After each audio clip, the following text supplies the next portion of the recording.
حضرت سیدنا سہل بن یحییٰ المروزی علیہ رحمۃ اللہ القوی فرماتے ہیں، خلیفہ سلیمان بن عبد الملک کی وفات کے بعد جب حضرت سیدنا عمر بن عبد العزیز علیہ رحمۃ اللہ المجید نے اسے دفن کر دیا اور قبرستان سے واپس آنے لگے تو آپ رحمۃ اللہ تعالی علیہ کو شاہی سواری پیش کی گئی۔ آپ رحمۃ اللہ تعالی علیہ نے پوچھا، یہ کیا ہے؟ عرض کی گئی، یہ وہ سواری ہے جس پر خلفاء سوار ہوا کرتے ہیں۔ چونکہ اب آپ رحمۃ اللہ تعالی علیہ ہی ہمارے خلیفہ ہیں، لہذا شاہی سواری حاضر خدمت ہے، قبول فرمائیے۔ یہ سن کر آپ رحمۃ اللہ تعالی علیہ نے فرمایا، اسے مجھ سے دور کر دو، میرے لیے میرا خچر ہی کافی ہے۔ چنانچہ آپ نے شاہی سواری کو چھوڑا اور اپنے خچر پر سوار ہو گئے۔ پھر ایک خادم آیا اور عرض کی، حضور چلیے میں آپ کے خچر کی لگام پکڑ کر ساتھ ساتھ چلتا ہوں۔ آپ نے اس سے بھی انکار فرما دیا اور خود ہی اپنے خچر پر سوار ہو کر روانہ ہو گئے اور لوگوں سے فرمایا، تم مجھے عجیب و غریب مخلوق نہ سمجھو، میں بھی تمہاری ہی طرح ایک عام مسلمان ہوں، مجھے اپنے جیسا ہی سمجھو۔ سب لوگ آپ رحمۃ اللہ تعالی علیہ کے پیچھے پیچھے آ رہے تھے۔ آپ رحمۃ اللہ تعالی علیہ مسجد میں داخل ہوئے اور منبر پر چڑھ کر خطبہ دینے لگے۔ تمام لوگ جمع ہو گئے اور آپ رحمۃ اللہ تعالی علیہ کا کلام سننے لگے۔ آپ رحمۃ اللہ تعالی علیہ نے فرمایا، اے لوگو، میرے کندھوں پر خلافت کا بار گراں رکھ دیا گیا ہے، مگر میں اسے سر انجام دینے کی طاقت نہیں رکھتا، لہذا جس نے میری بیعت کی ہے میں اسے اختیار دیتا ہوں کہ وہ میرے علاوہ جس کے ہاتھ پر چاہے بیعت کر لے، میں یہ خلافت قبول نہیں کرتا، لہذا مسلمانوں میں سے تم جسے چاہو اپنا خلیفہ مقرر کر لو۔ جب لوگوں نے یہ سنا تو ان کی چیخیں بلند ہونے لگیں اور سب نے بیک زبان کہا، اے عمر بن عبد العزیز رحمۃ اللہ تعالی علیہ، ہم نے آپ ہی کو خلیفہ مقرر کیا، ہم آپ رحمۃ اللہ تعالی علیہ سے راضی ہیں، ہم سب آپ ہی کی خلافت پر متفق ہیں۔ آپ اللہ عز و جل کا نام لے کر امور خلافت سر انجام دیں، اللہ عز و جل اس میں برکت دے گا۔ جب آپ رحمۃ اللہ تعالی علیہ نے لوگوں کی یہ عقیدت دیکھی اور آپ کو اس بات کا یقین ہو گیا کہ لوگ بخوشی میری خلافت قبول کرنے پر آمادہ ہیں، تو آپ رحمۃ اللہ تعالی علیہ نے اللہ عز و جل کی حمد و ثنا کی اور حضور صلی اللہ تعالی علیہ وآلہ وسلم پر درود و سلام پڑھنے کے بعد لوگوں سے کچھ اس طرح مخاطب ہوئے، اے لوگو، میں تمہیں اللہ عز و جل سے ڈرنے کی وصیت کرتا ہوں، تم تقوی اختیار کرو اور اپنی آخرت کے لیے اعمال صالحہ کرو، بے شک جو شخص آخرت کے لیے نیک اعمال کرے گا اللہ عز و جل اس کی دنیوی حاجات کو خود پورا فرمائے گا۔ اے لوگو، تم اپنے باطن کی اصلاح کی کوشش کرو، اللہ عز و جل تمہارے ظاہر کی اصلاح فرمائے گا۔ موت کو کثرت سے یاد کیا کرو اور موت سے پہلے اپنے لیے اعمال صالحہ کا خزانہ اکٹھا کر لو، موت تمام لذات ختم کر دے گی۔ اے لوگو، تم اپنے آباء و اجداد کے احوال میں غور و فکر کیا کرو، وہ بھی دنیا میں آئے اور زندگی گزار کر چلے گئے، اسی طرح تم بھی چلے جاؤ گے۔ اگر تم ان کے احوال کو یاد نہ رکھو گے تو موت تمہارے لیے بہت سختی کا باعث ہوگی، لہذا موت سے پہلے موت کی تیاری کر لو، اور بے شک یہ امت مسلمہ اپنے رب عز و جل، اس کے نبی صلی اللہ تعالی علیہ وآلہ وسلم اور اس کی کتاب قرآن مجید کے بارے میں ایک دوسرے سے جھگڑا نہیں کرے گی، اس مسئلے میں ان کے درمیان اختلاف نہ ہوگا، بلکہ ان کے درمیان عداوت و فساد تو دراہم و دنانیر کی وجہ سے ہوگا۔ اللہ عز و جل کی قسم، میں کسی ایک کو بھی ناحق کوئی چیز نہ دوں گا اور حقدار کو اس کا حق ضرور دوں گا۔ پھر آپ نے مزید فرمایا، اے لوگو، جو اللہ عز و جل کی اطاعت کرے تم پر اس کی اطاعت واجب ہے، اور جو اللہ عز و جل کی اطاعت نہ کرے اس کی اطاعت ہرگز نہ کرو۔ جب تک میں اللہ عز و جل کی اطاعت کرتا رہوں اس وقت تک تم میری اطاعت کرنا۔ اگر تم دیکھو کہ معاذ اللہ عز و جل میں اللہ عز و جل کی اطاعت نہیں کر رہا تو اس معاملے میں تم میری ہرگز اطاعت نہ کرنا۔ یہ خطبہ دے کر آپ ممبر سے نیچے تشریف لے آئے، اپنا مال و دولت اور تمام کپڑے وغیرہ منگوائے اور انہیں بیت المال میں جمع کروا دیا۔ پھر تمام شاہی لباس جو خلفاء کے لیے آئے تھے اور تمام آرائشی چیزیں منگوائیں اور حکم دیا کہ ان کو بیچ کر بیت المال میں جمع کرا دو۔ آپ کے حکم کی تعمیل ہوئی اور تمام رقم مسلمانوں کے بیت المال میں جمع کر دی گئی۔ آپ دن رات لوگوں کے مسائل حل کرنے میں مصروف رہتے۔ کبھی تو ایسا بھی ہوتا کہ آرام کے لیے بالکل وقت نہ ملتا اور آپ لوگوں کے مسائل کی وجہ سے آرام کو ترک کر دیتے۔ ایک دن ظہر کی نماز سے قبل بہت زیادہ تھکاوٹ محسوس ہونے لگی تو کچھ دیر قیلولہ کرنے کے لیے کمرے میں تشریف لے گئے۔ ابھی آپ لیٹے ہی تھے کہ آپ کے صاحبزادے حاضر ہوئے اور عرض کرنے لگے، اے امیر المومنین رضی اللہ تعالی عنہ، آپ رضی اللہ تعالی عنہ یہاں کیسے تشریف فرما ہیں؟ آپ رضی اللہ تعالی عنہ نے فرمایا، مجھے مسلسل بے آرامی کی وجہ سے بہت زیادہ تھکاوٹ ہو رہی تھی، اس لیے کچھ دیر کے لیے آرام کی غرض سے آیا ہوں۔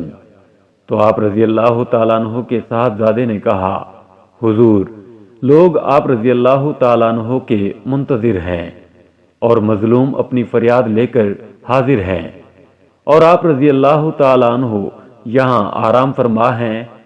آپ رضی اللہ تعالیٰ عنہ نے فرمایا، میں ساری رات نہیں سو سکا، اب تھوڑی دیر آرام کر کے ظہر کے بعد لوگوں کے مسائل حل کروں گا۔ تو آپ رضی اللہ تعالیٰ عنہ کے عظیم صاحبزادے نے کہا، اے امیر المومنین رضی اللہ تعالیٰ عنہ، کیا آپ کو یقین ہے کہ آپ ظہر تک زندہ رہیں گے؟ آپ رضی اللہ تعالیٰ عنہ نے جب اپنے لخت جگر کا فکر آخرت سے بھرپور یہ جملہ سنا تو فرمایا، اے میرے بیٹے، میرے قریب آؤ۔ جب وہ قریب آئے تو آپ رضی اللہ تعالیٰ عنہ نے ان کی پیشانی کو بوسہ دیا اور فرمانے لگے، تمام تعریفیں اللہ عز و جل کے لیے ہیں جس نے مجھے ایسی اولاد عطا فرمائی جو دین کے معاملے میں میری مدد کرتی ہے۔ پھر آپ رضی اللہ تعالیٰ عنہ فوراً ہی آرام کیے بغیر باہر تشریف لائے اور اعلان کروا دیا کہ جس کا کسی پر کوئی حق ہے یا جس کو کوئی مسئلہ درپیش ہے وہ آ جائے، میں اسے اس کا حق دلواؤں گا اور اس کے مسائل حل کروں گا۔ تھوڑی دیر میں ایک ذمی کافر آیا اور کہنے لگا، میں ہمت سے آیا ہوں اور آپ سے کتاب اللہ کے مطابق فیصلہ چاہتا ہوں۔ آپ رضی اللہ تعالیٰ عنہ نے پوچھا، آخر تمہارا معاملہ کیا ہے؟ تم کس بات کا فیصلہ چاہتے ہو؟ وہ ذمی جواباً کہنے لگا، عباس بن ولید نے میری زمین مجھ سے غصب کر لی ہے۔ عباس بن ولید بھی اسی مجلس میں موجود تھے۔ آپ رضی اللہ تعالیٰ عنہ نے ان سے پوچھا، اے عباس، تم اس بارے میں کیا کہتے ہو؟ عباس بن ولید کہنے لگے، حضور، یہ زمین مجھے امیر المومنین ولید بن عبد الملک نے دی تھی، ان کی لکھی ہوئی سند میرے پاس موجود ہے۔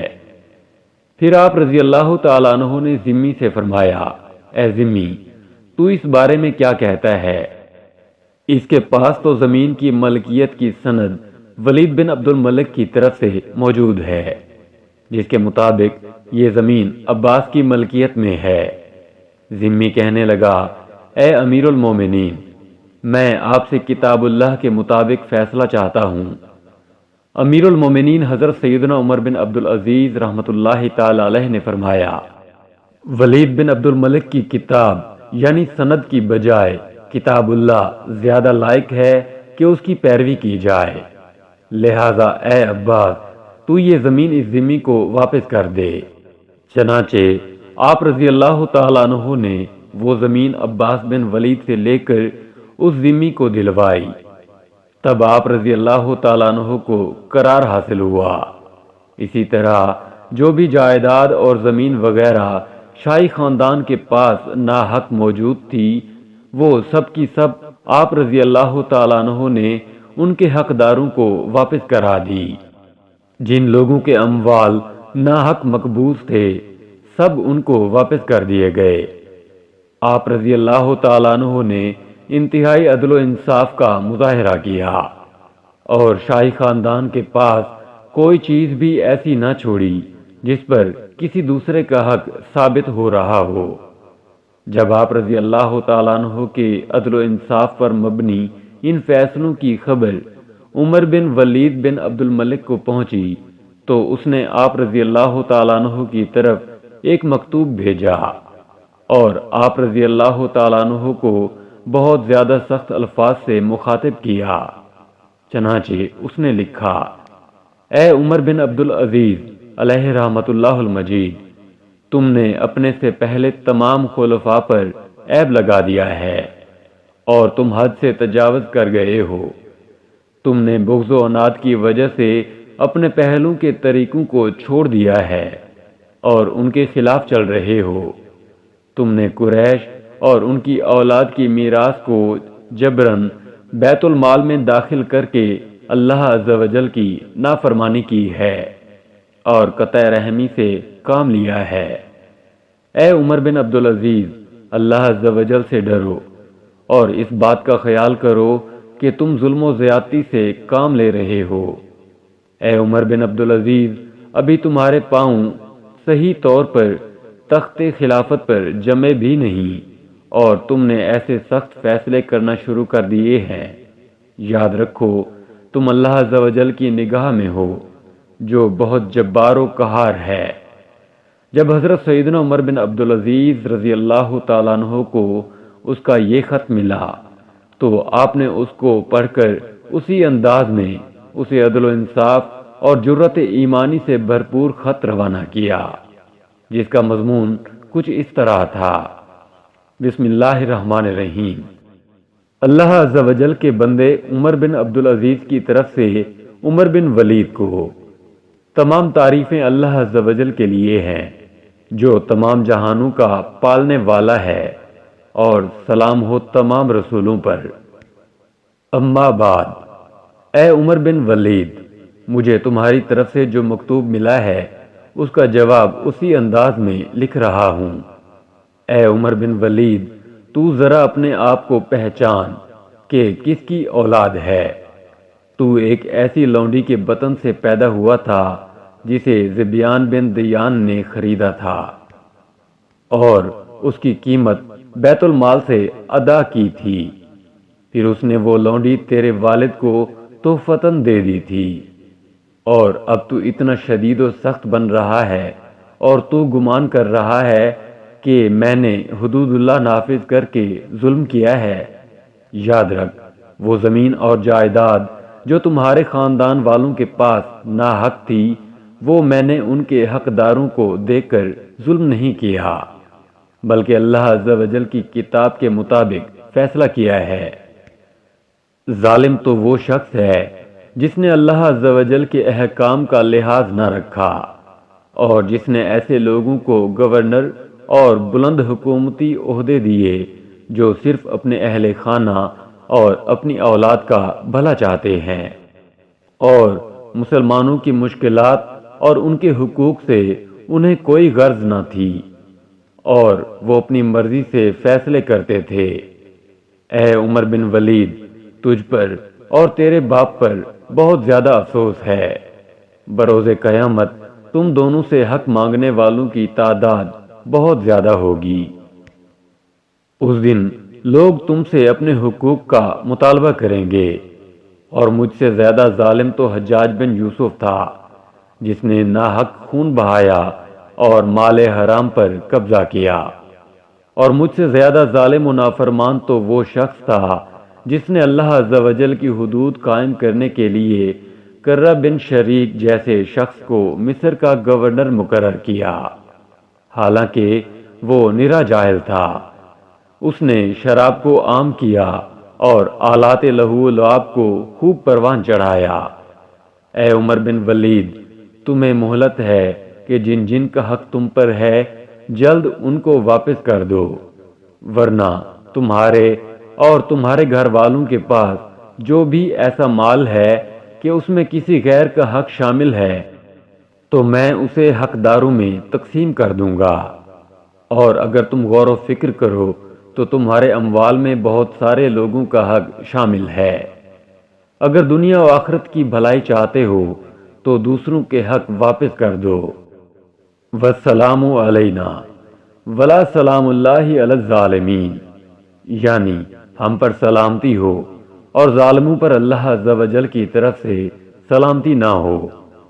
حضرت سیدنا عمر بن عبدالعزیز رضی اللہ تعالیٰ عنہ کی سیرت و کردار سے آپ کے دشمن بھی متاثر ہوئے بغیر نہ رہ سکے، اور انہوں نے بھی اعتراف کیا کہ یہ مرد مجاہد واقعی خلافت کے لائق ہے۔ یہاں تک کہ جو لوگ آپ کی جان کے درپے تھے انہوں نے بھی آپ رضی اللہ تعالیٰ عنہ کی اچھی سیرت اور کردار سے متاثر ہو کر اپنے ارادوں کو ترک کر دیا۔ خوارج بھی آپ رضی اللہ تعالیٰ عنہ سے دشمنی رکھتے تھے اور آپ رضی اللہ تعالیٰ عنہ کو قتل کرنا چاہتے تھے، لیکن جب ان کو آپ رضی اللہ تعالیٰ عنہ کی سیرت اور طرز حکومت کی خبر ہوئی تو انہوں نے آپس میں یہ طے کیا کہ ہم ایسے عظیم شخص سے جنگ کریں اور اسے قتل کر دیں، یہ کام ہمیں زیب نہیں دیتا، لہذا وہ اپنے اس مذموم فعل سے باز رہے، اور جب تک اللہ عز و جل نے چاہا آپ نہایت عدل و انصاف سے امور خلافت انجام دیتے رہے۔ اللہ عز و جل کی ان پر رحمت ہو اور ان کے صدقے ہماری مغفرت ہو، آمین، بجاہ نبی الامین صلی اللہ تعالی علیہ وآلہ وسلم۔